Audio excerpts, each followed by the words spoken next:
Tour and travels శిక్ష. అది నేను పుట్టింది పెరిగింది కోనసీమ, కానీ వచ్చింది రాయలసీమ. నా జీవితంలో మొట్టమొదటిసారి రాయలసీమకు వచ్చానంటే అది 35 సంవత్సరాల క్రితం ఫస్ట్ అడుగు పెట్టింది పొద్దుటూరులోనే. అప్పటిదాకా సినిమాలో చూడటం వింటమే తప్ప రాయలసీమ ఎలా ఉంటుందో నాకు తెలియదు. ఒక ఫ్రెండ్ ఉంటే పొద్దుటూరుకు వచ్చాను. వచ్చిన తర్వాత ఒక 3 రోజులు ఇక్కడ ఉన్నాం. ఆ తర్వాత ఇక్కడ వాతావరణం, ఇక్కడ మనుషుల ప్రేమ. సో ఇక్కడ ఉదయాన్నే నా ఫ్రెండ్ చెప్పాడు, రాగి సంగటి దొరుకుతుంది, మంచి కర్రీ దొరుకుతుంది, నువ్వు తింటావంటే అప్పటిదాకా చెన్నైలో సాంబార్ తిని అరే నాయన తీసుకెళ్ళరా నాయన ఇమ్మీడియట్గా పెట్టించు అని చెప్పడం జరిగింది. ఆ తర్వాత ఇక కంటిన్యూగా తర్వాత తెలిసింది నాకు చాలామంది మా నాన్నగారి ద్వారా అవ్వచ్చు, మా అమ్మగారి ద్వారా అవ్వచ్చు, చాలామంది చుట్టాలు కర్నూలులో, కడపలో, అలాగే రాయచోటిలో కూడా చాలామంది చుట్టాలు ఉన్నారని మా ఫాదర్ కానీ మా మదర్ కానీ చెప్పడం జరిగింది. కానీ ఈరోజు ఎందుకు అది ఈ టూర్ అండ్ ట్రావెల్స్ గురించి వచ్చాను అని ఒక చిన్న మీ అందరికీ ఉండొచ్చు. కానీ తను నా ఇంటికి వచ్చాడు. వచ్చి ఒక మాట చెప్పాడు, అన్న చాలామంది పేదవాళ్ళు మోసపోతున్నారు, నేను చెప్తే అంత రీచ్ ఉండదు, కానీ వాళ్ళ కళల్లో వెళ్ళే వాళ్ళు కళల్లో ఆనందం చూడాలి తప్ప బాధ చూడకూడదు. మీలాంటి వాళ్ళు పెద్ద మనిషి ఉన్నవాళ్ళు, మీరు ఎన్నోసార్లు ఉమ్రా చేస్తున్నారు, మీలాంటి వాళ్ళు చెప్తే బాగుంటుంది అనగానే తప్పకుండా వస్తాను బ్రదర్ అని చెప్పడం జరిగింది. కానీ ఇప్పుడు నేను ఎక్కడి నుంచి వచ్చాను అంటే అరకు వ్యాలీ నుంచి వచ్చాను. ఎక్కడ అరకు వ్యాలీ, ఎక్కడ పొద్దుటూరు. తెల్లవారుజామున 3 గంటలకి డ్రైవర్ వచ్చి లేపి, ఎందుకంటే భయంకరమైన మిస్ట్ ఉంటుంది, ఫాగ్ ఉంటుంది. ఆ ఫాగ్లో నుంచి కిందకి రావాలి విశాఖపట్నం, అక్కడి నుంచి డైరెక్ట్గా airport, Visakhapatnam to Hyderabad, Hyderabad to Kadapa, Kadapa to Proddatur. ఈ రోజున ఈ విషయం చెప్పడానికి రావడం జరిగింది. ఎందుకంటే తనకి నేను మాట ఇచ్చా, ఎట్టి పరిస్థితుల్లో నేను వస్తున్నాను, డోంట్ వరీ. నాకు వేరే షూటింగ్ ఉన్నా కూడా ఏదైనా బ్యాలెన్స్ ఉంటే అది హైదరాబాద్లో చేసుకుంటాను. ఆల్రెడీ డైరెక్ట్ గారికి చెప్పుకున్నాను, నువ్వేం టెన్షన్ పడకబ్బాయి, నేను వస్తున్నాను. ఎందుకు ఈ మాట చెప్తున్నానంటే 99లో నేను 94లో యమలీల ద్వారా హీరో అయ్యాను. 94లో జనవరిలో నాకు మ్యారేజ్ జరిగింది. ఫిబ్రవరిలో యమలీల ఓపెనింగ్ అయింది. ఏప్రిల్ 28వ తారీఖున యమలీల సినిమా రిలీజ్ అయింది. దాదాపు ఇప్పటికీ 31 సంవత్సరాలు అయింది నేను హీరో అయ్యి. ఆ టైంలో లోపల నాకేముండేదంటే నా తల్లిదండ్రుల్ని ఎట్టి పరిస్థితుల్లో ఒక్కసారి మక్కాకి పంపించాలని కోరిక ఉండేది నాకు. మా నాన్నగారు ప్రతిరోజున, మా నాన్నగారు టైలర్, దర్జీ. ఆయన మనిషిని చూస్తే జనరల్గా ఆదిలు తీసుకుంటాడు, మన షర్ట్ ఆది కానీ ప్యాంట్ ఆది కానీ. మనిషిని చూస్తే ప్యాంట్ షర్ట్ కుట్టే అంత గొప్ప టైలర్ మా తాత. ఆ తర్వాత ఆయన అనుకున్నాడంట, నన్ను కూడా చాలా పెద్ద టైలర్ చేయాలనుకున్నాను నేను. కానీ లోపల మనకి ఒకటి ఉంది బాడీలో. చిన్నప్పుడు మా నాన్నగారు డబ్బులు ఇస్తే ఎన్టీ రామారావు గారి సినిమాని ఇప్పుడు చూసేవాడిని, ఆయన అభిమానం. అంతగా నాలో కోరిక పుట్టింది. రాజబాబు గారు, కమెడియన్ రాజబాబు గారు నా ఇన్స్పిరేషన్. ఆయన్ని స్క్రీన్ మీద చూసి నేను కూడా ఏదో ఒక రోజు ఇలా కమెడియన్ అవ్వాలి అనుకొని 4-5 సినిమాలు యాక్ట్ చేసిన తర్వాత మా నాన్నగారు నాతో పాటు చెన్నైకి వచ్చేవారు. ఆ తర్వాత అక్కడే వెళ్ళి ఒకరికి గప్పు చెప్పి వెళ్ళేవారు.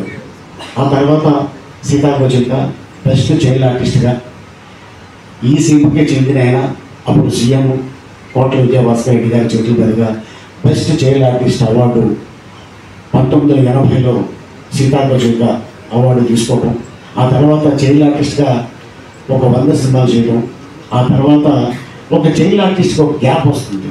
ఆ గ్యాప్లో ఇక ఏదైనా ఇక జీవితం ఇక్కడే గడపాలి, మళ్ళీ ఇంటికి వెళ్ళకూడదని, అలాగే పస్తులతోటి 6 సంవత్సరాలు ఒంటిపూటతో భోజనం చేసి అదే చెన్నైలో ఉన్నాను.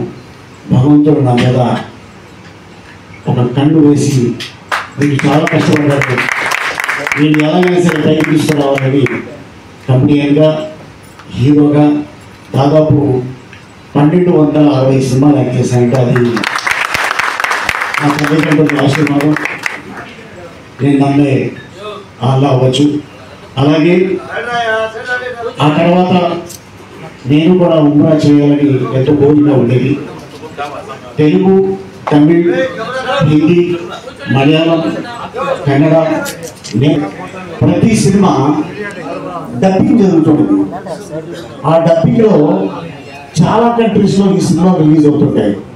ఈ సినిమాలు ఎక్కడ రిలీజ్ అవుతుంటాయంటే మనకి ముఖ్యంగా పాకిస్తాన్లో రిలీజ్ అవుతుంది, బంగ్లాదేశ్లో రిలీజ్ అవుతుంది, ఢాకాలో రిలీజ్ అవుతుంది, ఆఫ్ఘనిస్తాన్లో రిలీజ్ అవుతుంది, సోమాలియాలో రిలీజ్ అవుతుంది, జకర్తాలో రిలీజ్ అవుతుంది, మలేషియాలో రిలీజ్ అవుతుంది. ఇట్లాంటి ఎన్నో కంట్రీస్లో, ఆఖరికి సౌత్ ఆఫ్రికాలో కూడా మన తెలుగు హీరోలు సినిమాలు ఆడుతున్నాయంటే నిజంగా తెలుగు గడ్డ తీసుకున్న అదృష్టం అని. ఈ రోజున అన్ని సినిమాలు నేను యాక్ట్ చేశానంటే అది నిజంగా నాకు ఆశీర్వాదం. అండ్ అలాగే ఈ రోజున ఎందుకు చెప్తానంటే ఈ మాట, 1999లో మా అమ్మని మా నాన్నగారిని వాళ్ళకి సర్ప్రైజ్ ఇద్దామని చెప్పేసి ఒక ట్రావెల్స్ దగ్గరికి వెళ్ళారు. అయ్యా ఇలాగ మా అమ్మ మా నాన్న ఇలాగ హజ్కి వెళ్ళాలనుకుంటున్నారు అనగానే ఆ ట్రావెల్స్ వాళ్ళు ఇంత అవుతుంది అనగానే ఏమీ తగ్గించద్దు అని చెప్పి డబ్బులు ఇచ్చారు. ఆ తర్వాత మోసం జరిగింది. బొమ్మలి దాకా వెళ్ళి నా తల్లిదండ్రులు వెనక్కి తిరిగి వచ్చారు. చాలా బాధపడ్డారు. ఎంత బాధ అంటే అదే మేము హజ్ చేయలేకపోయాం అని.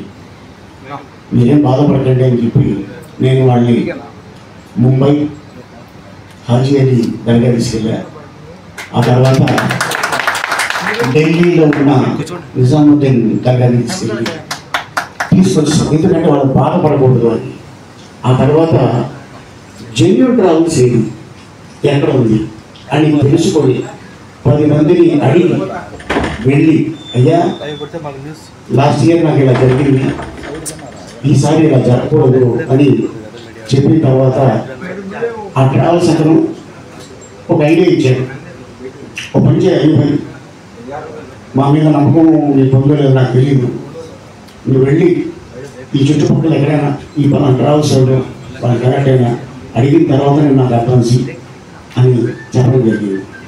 ఎందుకంటే ఈయన ఎక్కడి నుంచో వేరే దేశం నుంచి రాలా, వేరే రాష్ట్రం నుంచి రాలా, ఈ ఊళ్ళోనే పుట్టి పెరిగి ఇక్కడే ట్రావెల్స్ పెట్టి, అంటే మనందరికీ తెలుసు చాలామంది చదువుకొని కూడా వాళ్ళు కష్టపడతారు, దాచుకుంటారు డబ్బులు.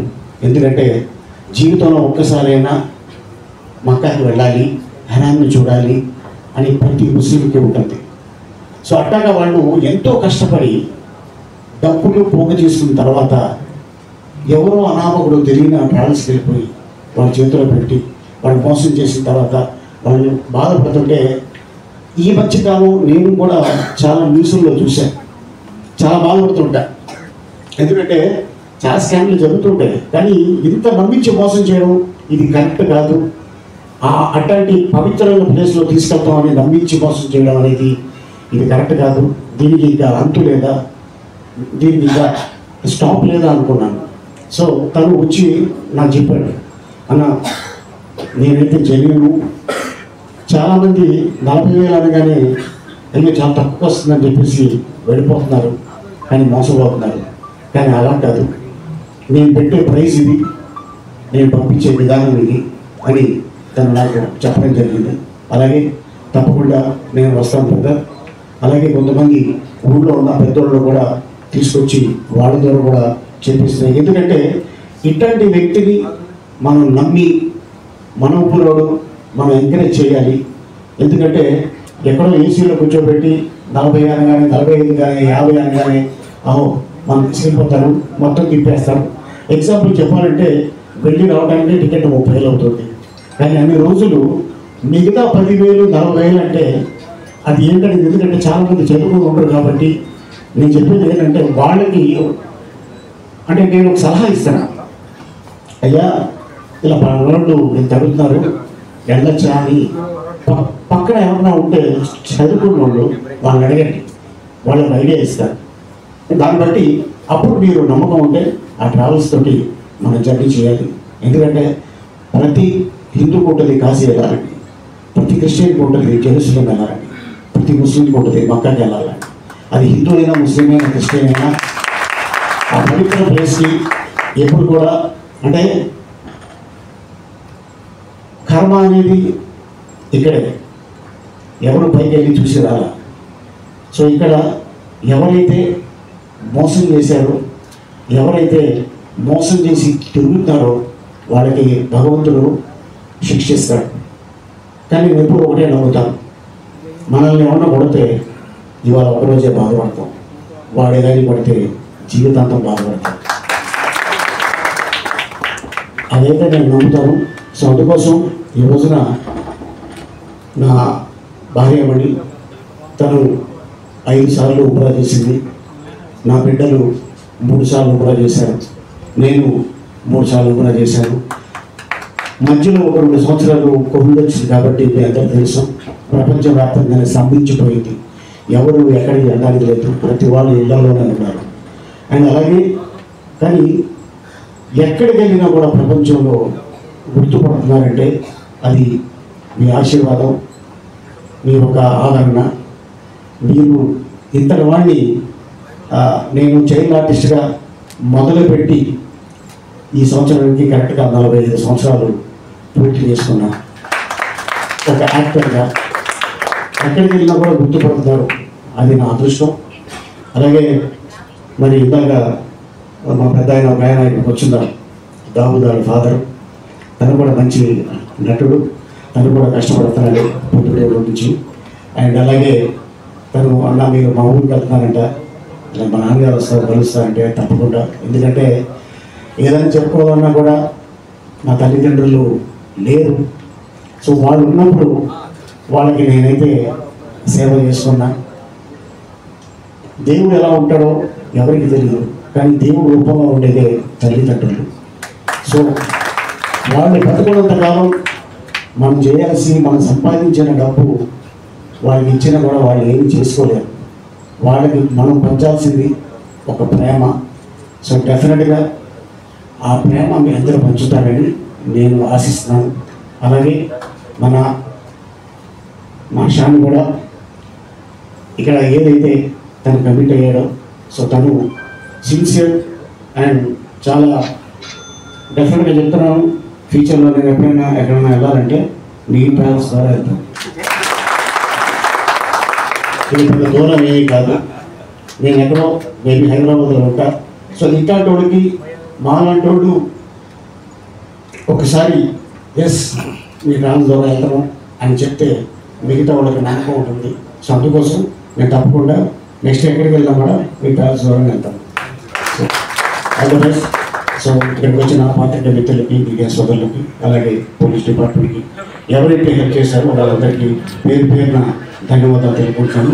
సో ఎందుకంటే ఆల్మోస్ట్ ఇప్పుడు इफ्तार टाइम थोड़ा होता है, चालामंदी मुस्लिम सोदरुलु सबका नमाज भी है, तो बहुत शुक्रिया आप सबको और थैंक यू सो मच।